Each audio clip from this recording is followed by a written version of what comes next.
Tonight on CTV News at 6, welcoming help after a series of powerful storms. Extra hands arrived from Calgary to help tackle a lengthy cleanup list. Our first deployment includes 12 certified urban forestry staff. It was a gut punch. Yeah, it really is scary. Edmonton seniors searching for millions in life lease investments. This is going to put a big dent in my retirement savings. And the unusual training of an Edmonton ping pong phenom. My coach suggested I get a robot and play in my basement. Looks like finally a fairly dry pattern for the next couple of days, although precipitation will return this weekend.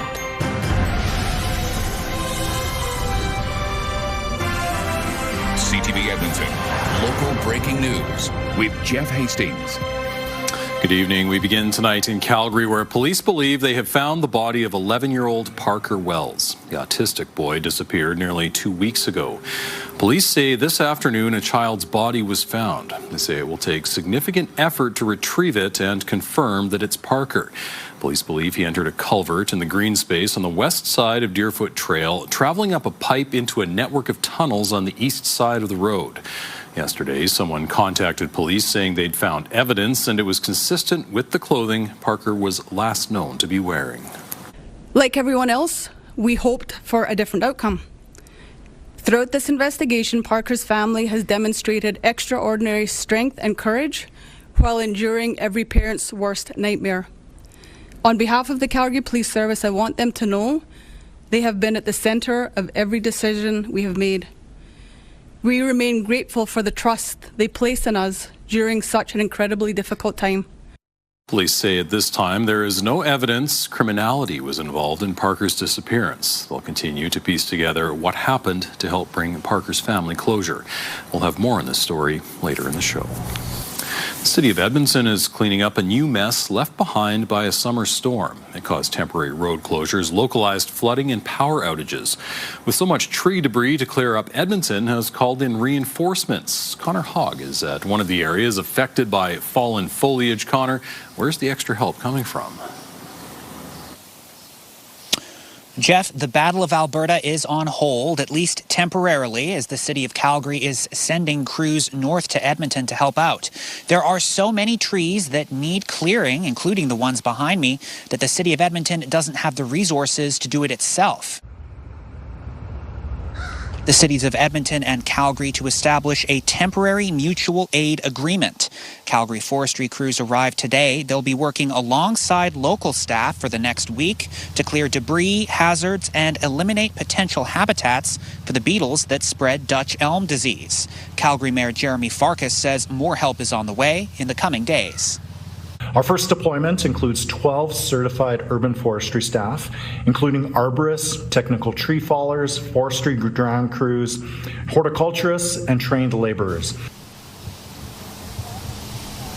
In addition to the tree cleanup, Connors Road is currently closed southbound under the northbound overpass. That area saw flooding earlier this week. And the far right westbound lane of Grote Road is closed as well. The city says some trails in Mill Creek Ravine are flooded and ETS bus routes that use Connors Road are being detoured. The Muttart Conservatory has reopened after flooding earlier this week. And Heritage Festival returns to Horlack Park with wet weekend weather scheduled. The city is asking anyone planning on it attending to make sure that they check the forecast beforehand, and is also reminding them that the temporary tents set up for the festival are not safe shelter space in a storm. Jeff? All right, Connor, thank you. Connor Hogg live tonight. The main passport office at Canada Place is closed due to flooding from Monday's storm. You can still get your passport. Service Canada has set up a temporary passport office in the northeast corner of Canada Place while the main one dries out. Most Canadians can now renew their passports online through Service Canada. The agency says it should be delivered within 20 days. Several seniors in our city may have lost a significant amount of money. Some believe their entire life savings are gone. As Amanda Anderson reports, they're taking a local seniors home to court, accusing it of mismanaging their life lease agreement. It was a gut punch. Yeah, it really is scary. In 2015, Pam Bryan became a life leaseholder at Lions Village of Greater Edmonton Society, Railtown. To live in this type of seniors housing, tenants invest a lump sum, then pay monthly operating costs. The initial investment is returned when they leave, less a percentage to cover refurbishing costs. We thought we were secure with the Lions, and they took care of us they appeared to be taking care of us for a very long time.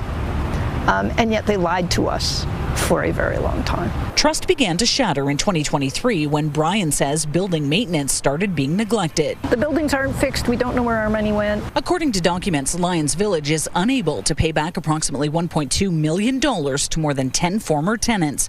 Current leaseholders, like Bryan, are now worried about their investments. Documents show Lions Village claims about $31 million was spent to construct a building rather than being held in trust. Bryan says Lions Village asked for time to make it right. Instead, leaseholders hired a lawyer.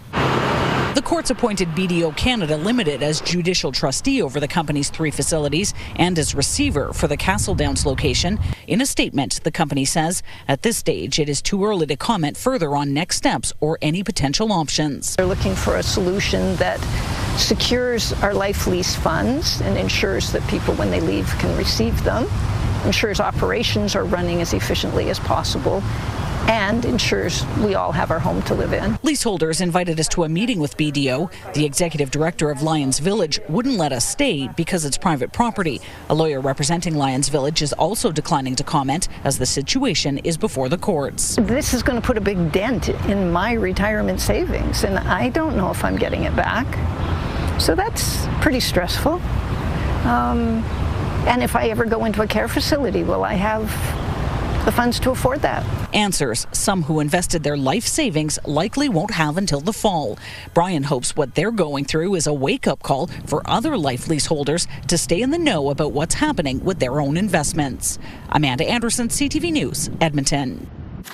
A woman in her 20s has died after falling hundreds of meters during a hiking trip near Mount Shark west of Canmore. Canmore RCMP say officers were called late yesterday afternoon to assist Parks Canada with a rescue. 4 people were completing what was intended to be a loop hike when the woman lost her footing and fell. Members of the hiking party climbed down to the woman, attempted first aid, and used an emergency messaging device to call for help. Strong wind prevented a helicopter from reaching the scene. The group was able to come off the mountain today, and the woman's body has been removed. Police say a 39-year-old man is dead after reports of a shooting at a West Edmonton business. Officers say they responded to the business in the area of 112th Ave and 149th Street Tuesday afternoon. They say they found the man with serious injuries. He was pronounced dead in hospital. Officers are looking for witnesses and dash cam footage from anyone in the area between 11 and noon. Police say a man was seen running away from the area around the time of the shooting.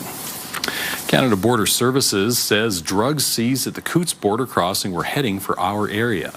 Border Services made the seizure July the 2nd. It says 400 kilograms of meth and cocaine was found hidden in boxes on a commercial truck from California. The truck was heading to the town of Vilna, northeast of Edmonton. It was declared as bathroom tissue. The driver was arrested and handed over to the RCMP along with the drugs. New data from police shows violent crime is rising while non-violent crime has dropped. EPS says the city's overall crime rate increased 3% in 2025. It says that rise is driven by property crime, which rose 10%. That includes shoplifting, auto theft, and mischief. Edmonton's overall crime severity dropped almost 7% last year. Police say while the data is useful, many crimes go unreported. Yeah, you see, like honestly, it's difficult because again, it depends. Like the stats are only a number, right? So we're seeing like a crime rate, for example, increase in property crime, but we do know that historically it is very low reported. So I want to think of things like retail theft or somebody has like a vehicle that's broken into, and so what we're trying to do is encourage the reporting of it. So we put a lot of energy in 2025 in order to increase the reporting of crime, so that we can make sure our police officers are in the right locations. Police say these stats helped shape the Safer Edmonton strategy launched earlier this year. The owners of 2 businesses in the Riverdale neighborhood are stepping up to help other businesses. They're showing their support for downtown establishments by buying and giving away gift cards to their own customers. CTV's Nariman Issa has more. Solar Restaurant is a new brunch spot in downtown Edmonton. It opened 8 weeks ago. 7-Eleven used to be in this spot, and so anybody who's an Edmontonian knows how rough this corner used to be, and we wanted to kind of clean it up. Solar is Susan Forsey's third business in downtown. She says she's confident in Edmonton's core. We're all doing every little bit that we can to make it better and easier and safer, and we're all doing our parts, right? And so I wouldn't write off downtown Edmonton. I really wouldn't. Downtown's hospitality sector is key for the area. In the last couple of years, the city says more hospitality businesses opened than closed. In 2025, 46 restaurants opened, 29 closed. In 2024, 49 businesses opened, 25 closed. Numbers for this year are not available. Even with more places opening than closing, running a restaurant downtown has its challenges, like ongoing construction. So like from a civic pride perspective, this is something we need to try to help solve. In the nearby neighborhood of Riverdale, the owners of Little Brick Cafe and Dog Patch are dipping into their own earnings to help other businesses. We want to leverage our platforms. We have really strong social following. We want to engage with these business owners, have them tell their story. Jade Downton says every week they will buy gift cards at different establishments and give them away for free. He says everyone plays a role in ensuring the core remains vibrant. The reality in hospitality, businesses open and close, like that is the kind of natural cycle. But what's happening right now is there's a lot of good businesses that have established long tenure of operation having to make the difficult decision to close their doors. And that's really what hurts. At the end of the day, we're all Edmontonians. We all believe in Edmonton. I know we do. That assistance is welcomed at Solar, which is hoping to prove businesses can thrive downtown. Naram Nisa, CTV News, Edmonton. Ice District Fan Park is swapping game day crowds for community programming this summer. The Edmonton Oilers Community Foundation is hosting a series of events next month. That includes a 3-on-3 ball hockey tournament and the Hoop City Basketball Festival. Also coming up is Every Kid Deserves a Shot Community Day with food trucks, bouncy castles, and a balloon artist. The foundation says it hopes to encourage families to get outside and take part in the free activities. That's warm weather, certainly encouraging, Josh. Easier to get outside when it's not pouring or storming. We get a couple days here where we're in a bit of a break from the showers and thunderstorms. I think Saturday night, pretty good chance that we'll see some storms roll back in, and Sunday looks wet at this point. But enjoy the dry spell while you can. 23 degrees in Edmonton right now with light wind and lots of sunshine. We got to 24 for a daytime high today. So pretty close to average. 11 degrees this morning, 24 this afternoon. Should be about 25, maybe 26 for a daytime high tomorrow. And although we'll see some clouds in the morning, I think we'll see blue skies again tomorrow afternoon, which is what we have right now. As you look through the CTV drone, beautiful shot of the River Valley and the clear skies hanging over the Edmonton area. No storms expected in the Edmonton region tonight. There's a slight chance you might see a little sprinkle early tomorrow morning. But for the rest of this evening, should be spectacular. Further north, we do have some showers and thunderstorms. That's as expected. Been coming down for mostly areas north of Fort McMurray. I think Fort McMurray, you might get grazed by a shower or thunderstorm here in the next couple of hours. But all of that for Edmonton and surrounding regions stays well to the north of us. Sunshine through this evening, 20, maybe even 21 at 9 o'clock tonight, 12 degrees for a morning low tomorrow. And we're on our way with some sunshine tomorrow afternoon to about 25 or 26 for a daytime high. We'll take a closer look at that chance of thunderstorms and rain in the forecast for the weekend in just a few minutes. All right. Thank you, Josh. Still ahead, a promise for thousands of new homes. This agreement alone will support more than 750 skilled trades jobs. Another deal between the province and feds promising housing and jobs in central Alberta. Sometimes people get caught up in things that shouldn't influence you as to the type of person that they are. Also, a Separatist leader with a manslaughter conviction is asking voters to look at the facts, not his past.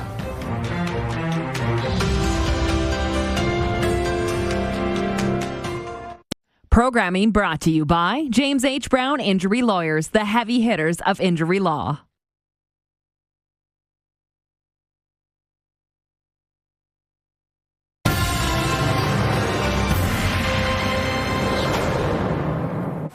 Federal and provincial governments are teaming up for a new housing infrastructure agreement. The deal includes plans for thousands of new homes. Curtis Goodrum has more on the agreement.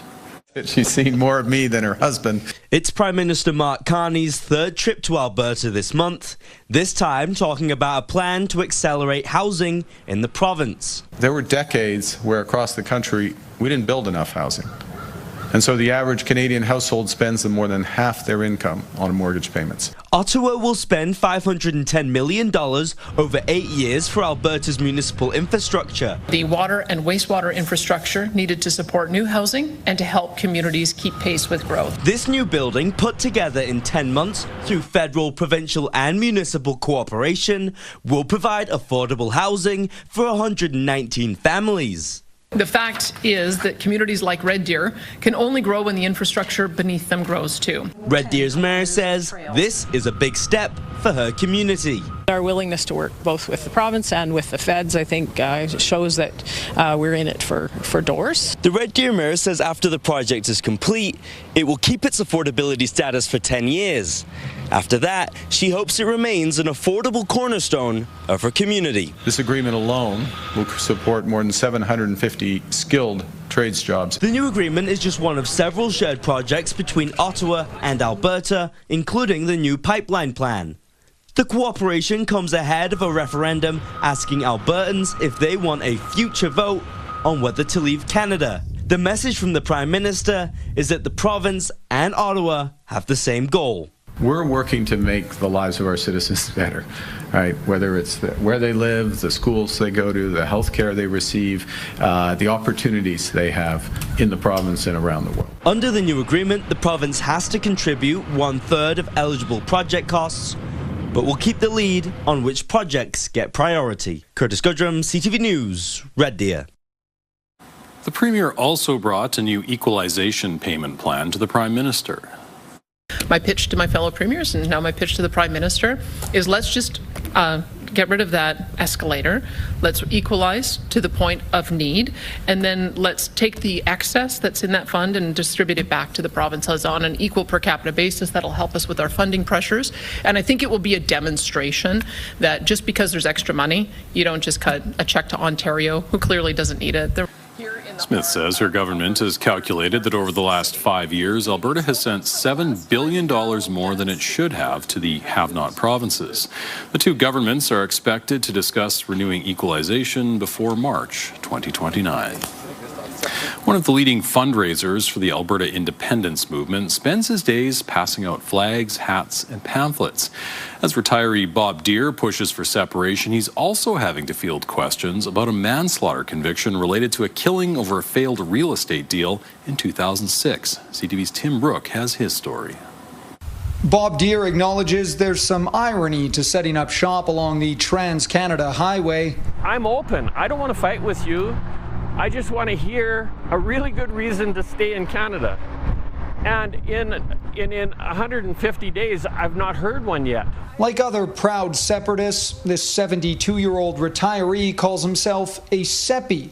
He's here almost every day, rallying against equalization, high taxes, and the current government in Ottawa. You can vote to be a Liberal and be a Socialist, and you can eventually vote your way into communism, and then you can never vote again. Some passerbys stop here to buy independence merchandise or to donate to the cause. Some just yell obscenities. And a select few want to talk about what happened in 2006. 20 years ago, Deere got into a property disagreement with Calgary businessman Jack Beauchamp. Court documents say he drove a friend to Beauchamp's office, where that friend shot Beauchamp 6 times. Deere was eventually convicted of manslaughter and spent more than 9 years in prison. My guilt is what my lawyers call akin to the getaway driver in a bungled bank robbery where the security guard gets shot. And everybody goes to jail, including the driver who never knew anything. Deere still claims the courts got it wrong and is now asking Albertans to not let his past color the work he's doing now. That work has been fruitful. Through his registered third-party advertiser, Deere says he's raised $53,000 and counting for the movement. Recent health struggles have him thinking intently about the future of the province and eventually about some of his past. Tim Brooke, CTV News, Calgary. Deere isn't the only Separatist leader with legal issues. Jeffrey Rath of the Alberta Prosperity Project currently has assets frozen over a dispute with a First Nation. We're expecting an update on that case next week. Still ahead, the wild weather's impact on wildlife. The unusual animal rescues taking place in and around our city and how you can help wild animals displaced by storms. In a nice little break from the pattern we've had for the past little while, no wild weather for the next couple of days. Might return this weekend, though. Forecast is next.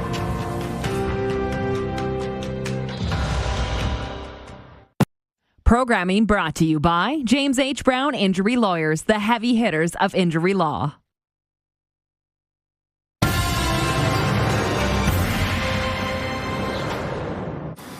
On top of basements, trees, and vehicles, the storms that have been battering our city are also affecting wildlife. As Miriam Valdez-Carletti reports, a local rescue is counting on your help to increase its intake.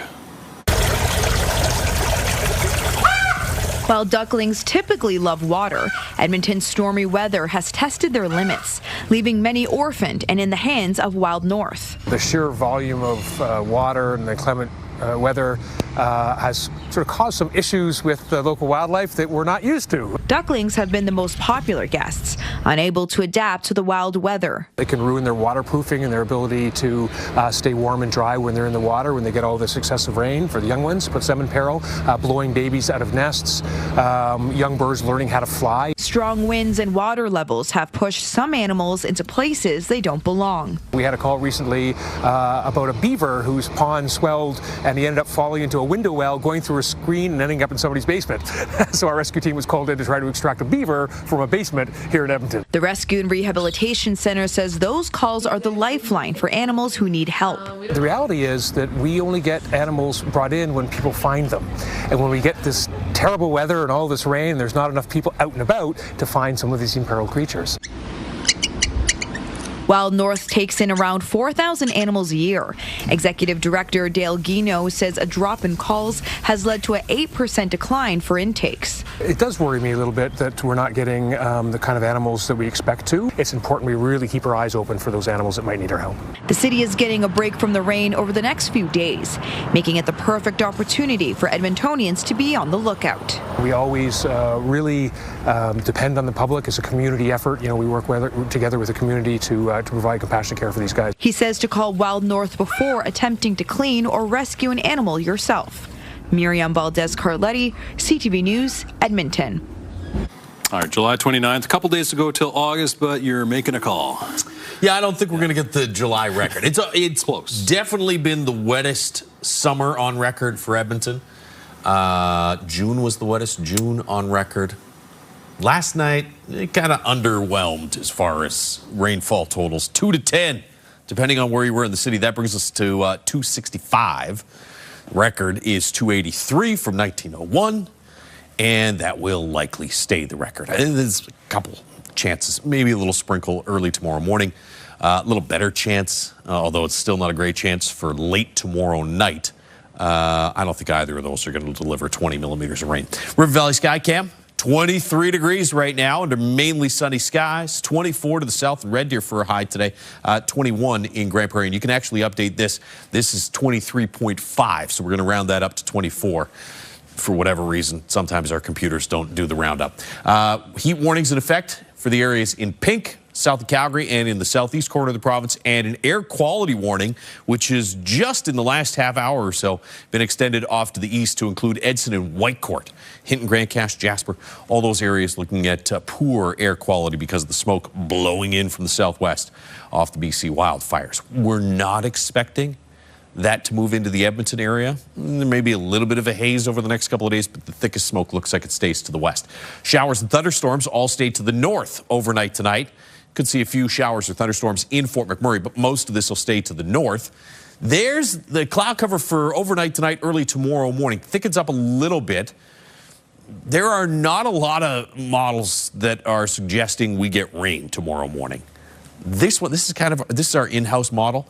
And it's usually, when it's the outlier, it's usually pretty good at picking up these sort of blips that some of the other models miss. So I don't want to completely write this off. Maybe there's a little sprinkle early tomorrow morning. I think there's a much better chance that it's just a mix of sun and cloud in the morning and then some sunshine in the afternoon. Showers and thunderstorms, maybe some severe thunderstorms here off to the northwest for late Thursday night. I think this all passes north of Edmonton Thursday night into Friday morning, but I've put a 20% chance in the forecast for Edmonton. The main reason I think they're going to stay to the north is that, watch this warm air starts to push to the north. Little bit of an upper ridge here over the course of the next couple of days. That'll bring in some warmer temperatures. We'll be in the mid to high 20s for daytime highs to close out the week. That ridge doesn't last, though. Starts to break down late Saturday, so you get a risk of thunderstorms, and that upper trough brings through some clouds, some cooler conditions, and a better chance for rain on Sunday. 23 is Fort McMurray, Edmonton right now. 24 to the south in Red Deer. Grand Prairie is at 21 currently. We'll be at about 20 or 21 at 9 o'clock tonight. 12 degrees tomorrow morning, mid-20s tomorrow afternoon. Don't forget to get your tickets in the Mega Summer 50-50, and you could win big this summer. The jackpot's at just over $13,000, and time is running out to support Kaleo Collective and the Bear Children's Fund. Go to ctvedmonton.ca and click on contests. 27 and 29 for highs Friday, Saturday. Best chance over the next couple of days is going to be Saturday night and Sunday. See some showers and thunderstorms. A little bit of a cool down Sunday, Monday, but heating up and dry for most of next week. Thank you, Josh. Still ahead, Calgary police believe they have found the body of 11-year-old Parker Wells, the latest on the discovery. After the break. Also next. When you're a supplier of a key commodity, key service, you got to think really hard about not supplying. As Donald Trump cuts off a CUSMA renewal, at least one premier is open to cutting off power to try to spark negotiations. And a Canadian becomes the highest paid player in NHL history. Programming brought to you by Century Casino. 3 great locations: Edmonton, St. Albert, and Century Mile. Brought to you by Basement Systems Edmonton. Contact us today for all things basement-y.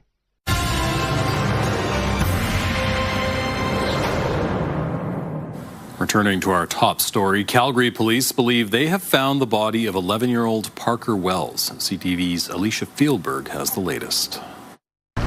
Thousands of people have been scouring the city in hopes of finding Parker since the 11-year-old autistic boy wandered away from his day home nearly 2 weeks ago. He left that home on Connaught Drive Northwest on Thursday, July 16th. This afternoon, the remains of a small child believed to be Parker were found several kilometers away in the 5600 block of 7th Street Northeast. Police received a tip Tuesday night from a member of the public out searching who found shoes near a culvert. It's believed the child entered the culvert on the west side of Deerfoot Trail and got into a web of small tunnels. Now, it's a 4-foot concrete pipe, and then it leads into a labyrinth of pipes that get as small as 2 feet in width. The remains were found about 450 feet inside that network of pipes, and investigators believe that he had been there for quite some time. Police and Calgary firefighters had previously searched that creek and tunnels, but the smaller ones were unsafe for the searchers to enter. Investigators think that he was wearing all of his clothes he was last seen wearing when he went into the pipes, but that his shoes washed out later. A medical examiner will investigate the remains. Calgary Police Chief is commending the efforts of everyone who got out to search, shared information, and tens of thousands of pieces of video surveillance. While today is not the outcome anyone wanted, I hope Parker's family takes some comfort in knowing they were not alone. So many people cared deeply about their son and wanted to help bring him home. For that, we are sincerely grateful. Obviously, this is not the result we wanted. We wanted to find him alive. But we are relieved, and I've been speaking to all the search teams and all the other search managers. We're relieved to be able to bring Parker home, and that's always been our goal and objective throughout this entire search. And so, yes, we are very sad. Parker's family is, of course, devastated and asking for time to grieve the loss. When he went missing, they did release a statement to the public saying that Parker is a beloved son, brother, and friend, and they are heartbroken by his disappearance. Police say at this time there is no evidence criminality was involved in Parker's disappearance. As Canada's trade minister returns to Washington, U.S. President Donald Trump is insisting he would rather be independent than renegotiate a trade agreement. It has at least one premier raising the idea of using energy as a bargaining chip. CTV's Abigail Beeman reports. New Brunswick supplies nearly half of Maine's electricity. The premier says she may use her province's power in negotiations if it would stave off new tariffs. I have to be very strategic about how we use the leverage that we have. But I think one of my colleagues around the table used the quote, you need to walk softly and carry a big stick. Ontario tried that last year and backed down within 24 hours. We had a problem with Ontario and they dropped that. The idea raised too by federal Conservatives at an emergency meeting to discuss another thorny topic, the Gordie Howe Bridge. Canada has leverage. We have energy. We have critical minerals. We have steel, aluminum, autos, manufacturing. American factories depend on Canadian supply chains. American workers depend on this relationship too. So let's use it. The Prime Minister said Canada has lots of options and the focus is working towards a deal. So when you're supplier of a key commodity, key service, you got to think really hard about not supplying. I don't see the value of doing. I mean, I can understand conceptually, but I don't see the value of it. Mark Carney also asked what Canada is getting in return for concessions, including the Gordie Howe Bridge. And in this court filing, news the government is going to drop the base contribution requirement for American streaming services to pay for Canadian content. The government will pay up instead. Carney said it's about affordability. Most Canadians have one or two or so of these streamers, and it's real money. This stuff adds up, and there's a better way to do it. We took the judgment there was a better way to do it. This is nothing short of changing political direction based on the broader context of the trade war. On the question of concessions, the Prime Minister focused on the fact the Gordie Howe Bridge is now open. He said Canada is in a strong position and working on a more stable relationship with the United States, but he didn't directly answer the question. Abigail Beeman, CTV News, Ottawa. America's former top infectious disease expert, Dr. Anthony Fauci, invoked his Fifth Amendment right against self-incrimination when he appeared before a Senate committee today. The doctor, who helped lead the U.S. through the pandemic, accused Republican Senator Rand Paul of being obsessed with his prosecution. The only conclusion I can reach is that the sole reason he is calling me before this committee is to get me to say something, anything, that could vindicate his repeated public pledges that I end up, in his words, quote, behind bars. Fauci repeatedly refused to answer questions from senators on the Republican-led committee. Though Fauci received a pardon from former President Joe Biden in early 2025, some Republicans, including committee chair Rand Paul, have suggested he could still face charges for any perjury committed during today's hearing. More than 10,000 federal public servants have applied for early retirement packages as the federal government looks to cut its workforce. The Liberal government launched an early retirement program this spring. It offered eligible public servants to apply to retire with an immediate pension based on years of service with no penalty for retiring early. The Treasury Board of Canada Secretariat says more than 10,000 applications have been received for the program. The federal government has approved more than 6,800 applications. There's a new highest paid player in the NHL, and it's not Oilers superstar Connor McDavid. When his new contract kicks in, Macklin Celebrini of the San Jose Sharks will make more per season than anyone in league history. CTV's Andrew Johnson has more. Macklin Celebrini will make close to $19 million U.S. per season, and he's not the first superstar to hit pay dirt after honing his skills just across the water in North Vancouver.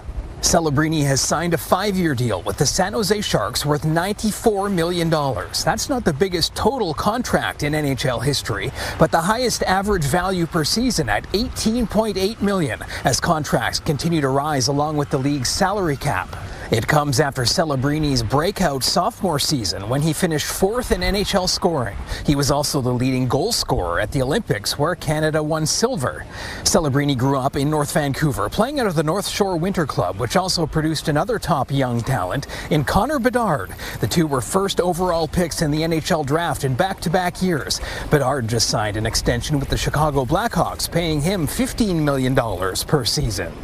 For Celebrini, the future is bright. His 115 points this season with the Sharks are the third most ever by a teenager in the NHL, behind only Sidney Crosby and Wayne Gretzky. That about says it all. Andrew Johnson, CTV News, Vancouver. Still ahead, WestJet's wind-down plan. We want to create the least amount of disruption possible for our guests. And with that, essentially the wind-down agreement. The airline could ground flights in a matter of days as flight attendants prepare to walk off the job.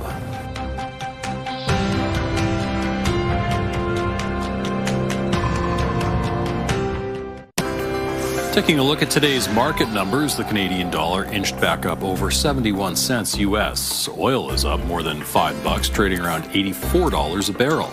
Gold saw a drop of $1.60. On the stock market, the TSX is down 415 points. The Dow Jones plummeted by more than 1,100 points.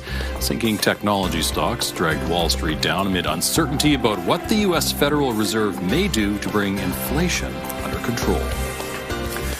WestJet has put together a wind-down plan as a potential flight attendant strike could see the airline start grounding flights Friday. That's if an agreement isn't reached with the union representing flight attendants. The two sides are in the final days of a 3-week cool-down period after 99% of cabin crew voted to go on strike. Sunday is the earliest either side could legally take job action. WestJet is offering flight changes to impacted customers free of charge. We want to create the least amount of disruption possible for our guests. And with that, essentially the wind down agreement, the goal is to try and get as many of both our cabin crew members, but also as many of our guests back as possible prior to a strike deadline in a safe and orderly fashion. WestJet says it remains optimistic an agreement can be reached before the deadline. WestJet has also been targeted by fraudsters who are taking advantage of people who post complaints online. You may be contacted by someone claiming to be customer service agents who want to help. As CTV's Pat Foran explains, instead of refunding your money, they'll be taking it away. I was not happy. I was really upset. Tracy Healy of Toronto was visiting British Columbia in March and had a great trip. But when she was to fly home in April, she missed her first flight. She did make it to Vancouver Airport for her connecting flight, but was not allowed to board. So I'm sitting at the airport and I'm panicking. Healy decided to vent her frustration by contacting WestJet through social media. I log on to Facebook and then I found the WestJet customer service Facebook group. She says almost immediately she got messages from people claiming to be WestJet employees who wanted to help. We want to make this right for you. We're going to give you a refund. Healy says she was asked for her credit card and banking information so they could give her a $3,000 refund. But instead, the money was taken out of her account. I got scammed $3,000 from somebody claiming to be a WestJet customer service rep in Kenya. When CTV News reached out to WestJet, a spokesperson said, WestJet will never request payment or sensitive personal information through unofficial channels such as unsolicited WhatsApp messages, calls, or non-verified social media accounts. Criminals will monitor the comment section of so many recognizable brands. Cybersecurity experts say you should avoid posting comments online and not interact with companies through social media platforms. Only deal with them through regular channels. Reach out to us through our published phone number and we will help you. Nothing else should be trusted. Healy says she should have noticed some red flags, but says she was frazzled and frustrated being stuck in an airport. He caught me at a moment when I was primed for the picking. The province has added 2 new detection dogs to help sniff out invasive mussels. Jane and Winnie are now joining Hilo to help protect Alberta's waterways. Conservation canines work alongside watercraft inspectors at mandatory stops in the province. They've been trained to smell for mussels. They sit when they detect the invasive species. We have 8,000 kilometers of pipes and canals that are moving water. If these mussels got into these interconnected systems and lakes, that's affecting our drinking water downstream, municipalities, our recreation opportunities, because they're going to just start to clog and reproduce. So the damage that these mussels could cause in Alberta, it's really immeasurable. It is mandatory for everyone transporting boats and paddleboards to stop at inspection stations until the end of September. If you don't, you could be fined up to $4,200. The province says this year it has found 6 watercraft with invasive mussels. Still ahead, high-tech training for ping pong. How a robot is helping a local player make a name for himself.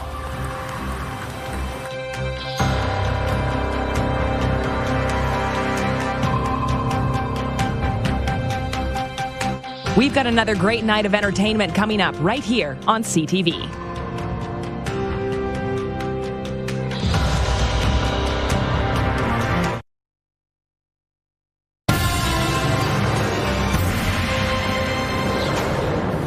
A local teenager is celebrating a gold medal victory at the U19 National Ping Pong Championship. Noah Rashog has more on how he trains with a coach in Sri Lanka and a robot. 15-year-old budding table tennis star Sanuka Harath is taking the Canadian ping pong scene by storm.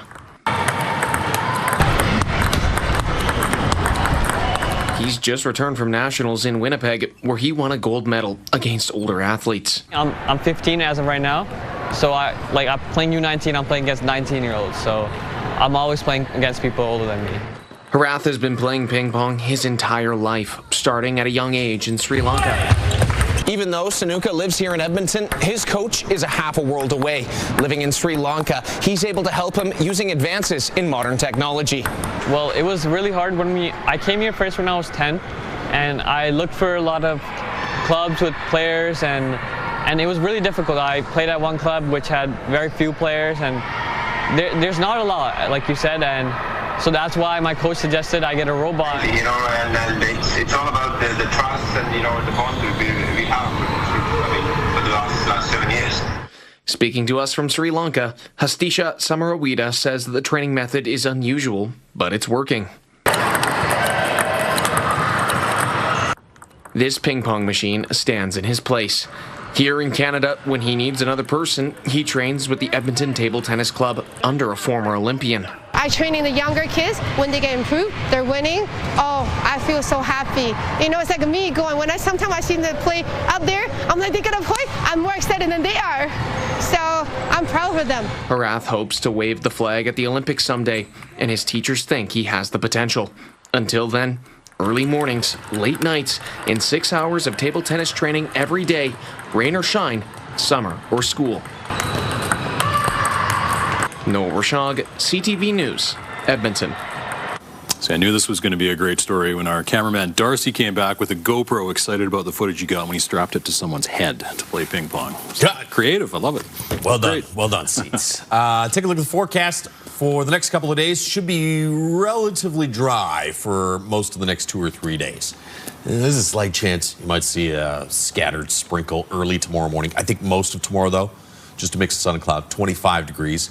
Late tomorrow night, you see that 20% chance of a shower?